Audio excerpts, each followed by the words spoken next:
If you are creative and you're still following the advice you were given at uni, you might accidentally be slowing down your career. Quick context, I'm a creative director with over 15 years of industry experience.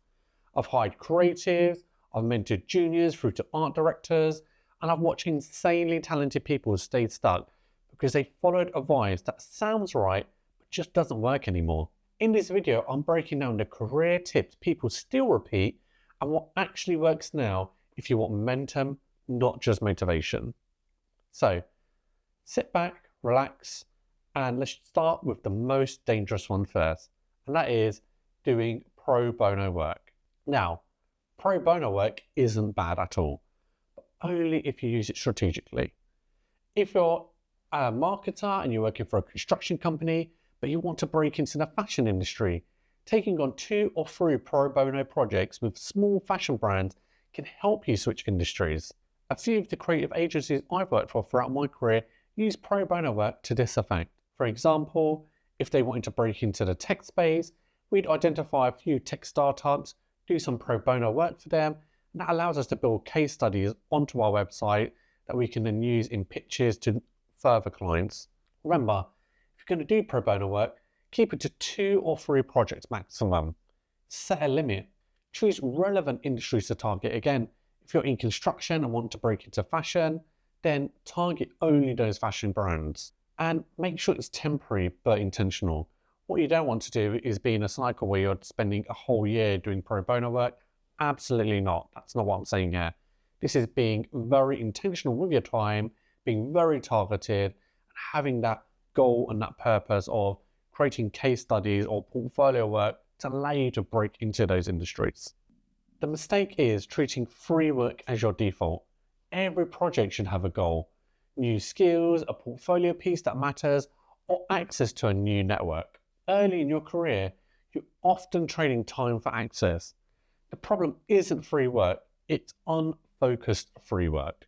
Another piece of outdated advice is stay in one company, work your way up, and you'll be rewarded. That ladder mindset just doesn't match how careers actually grow anymore.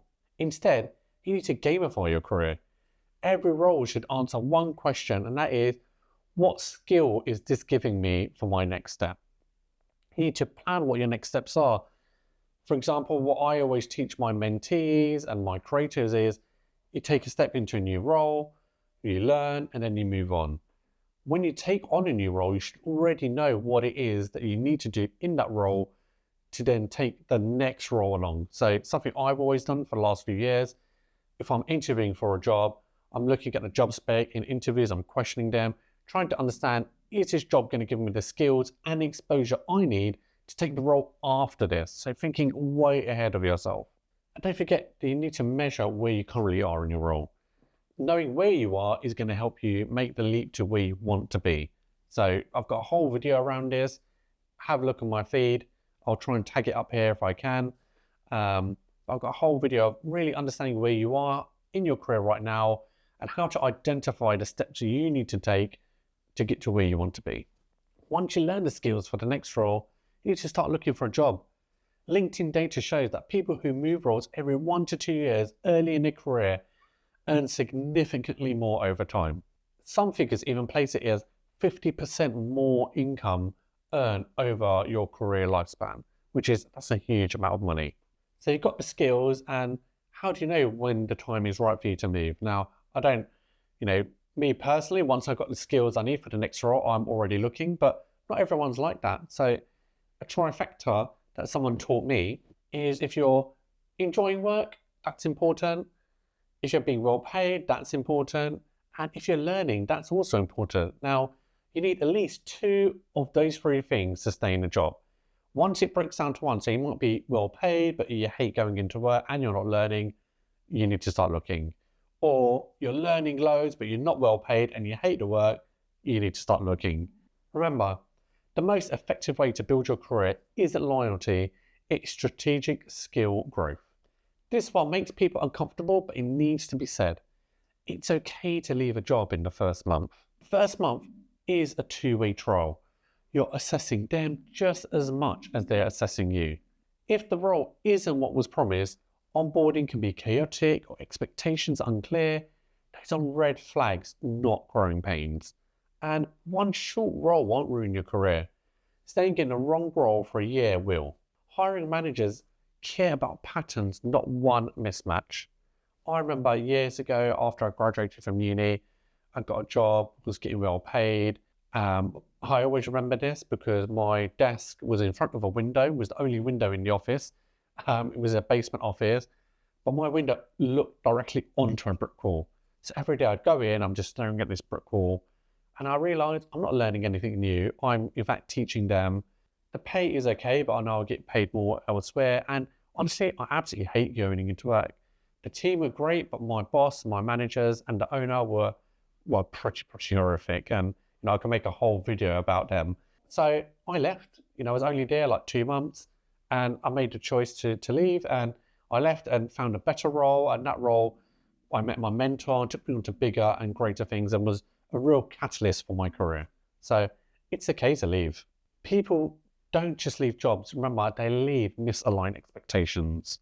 And it can be tricky what signals to look for, like when should I leave, for example. So, if the role you're doing doesn't match up with the job description, that's a bit of a red flag. If there was absolutely no onboarding or no ongoing support, that can be an issue. I'm always shocked at how many people I meet who don't have one-to-ones with their line manager. Like, it blows my mind. Or if the company values don't align with your own personal values. And I've had this a few times. You join a company, every brand has values, but do they actually live by them? That's not always the case. And that's always a big signal. And finally, if you dread going into it from day one, that is the biggest sign you need. Your body is really trying to tell you something there. Another outdated belief is you need to specialize in one thing only. And that's not how the creative industry works anymore. T-shaped skills means building depth in one area and skills across the other.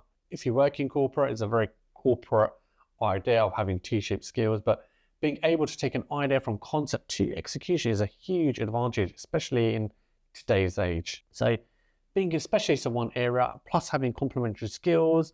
An example of this, you could be a UX designer, then you start developing visual design skills and start working on product UI and building out a design system. So already you're being that go-to person that can do end-to-end execution. So, building out those T-shaped skills, and that really is an X factor for you. You'd be able to bring ideas to life, especially in this day and age where there's so many startups. Not everyone's making for these big corporations. A lot of the time, they're really bootstrap teams. You're in good pay, you got equity in the company, you want to make a real impact. Having T-shaped skills are the type of people these businesses are looking for. Remember, depth in one skill, breadth across others, that's what sets top creatives apart. An example of this, and IDEO popularized this idea. Creators who connect dots across multiple disciplines are more valuable in modern teams. And what does this look like? So, for example, you could be a social media manager, you understand strategy, copywriting, analytics, etc. That's your STEM, that's your core. And then you can build out things like understanding email marketing, which is interesting, or learning SEO or content marketing and PPC. So you're building out your skill set away from your core skills. And finally, you're not locked into your career path. Just because you're a visual designer now doesn't mean you need to be forever. Most people now have multiple careers in their lifetime. Small pivots and big shifts are normal. Adaptability is the real long-term skill. When your path isn't linear, visual designer today doesn't mean you need to be in that role. If you're a marketer now, you can break into UX, UI, or do something completely different. Just because you have a specific degree and you've been working in a specific role doesn't mean you can't change. For example, I started off as a print designer, then moved into digital, and then worked for tech companies after working in creative agencies for a long time. Like, pivoting and adapting your career is part and parcel of today's world. You can make small shifts, that doesn't have to be a big step straight away. For example, if you're a visual designer, you want to start learning a little bit of product UI, you can do that. I'm sure there's people in your company that you can learn off, or there's so many training resources out there to learn from. So you can make small shifts. You don't have to just quit and start applying for a new role. You can start building those skills as you're going on. And keep learning, you should always be learning, helps you stay adaptable. I see so many creatives, and I've met a lot of more experienced creatives who have been doing a certain role and it's doing the same thing year in, year out. They're never learning new skills, new ways of working, new tools, new ways of thinking. You need to have a curious mind if you really want to make it big in our industry. Remember, the average creative professional changes their career 3 times in their lifetime. And that's it. If this video hit a bit too close to home, I've made another one about the creative truths design school never teaches you. It's on screen now, watch that next.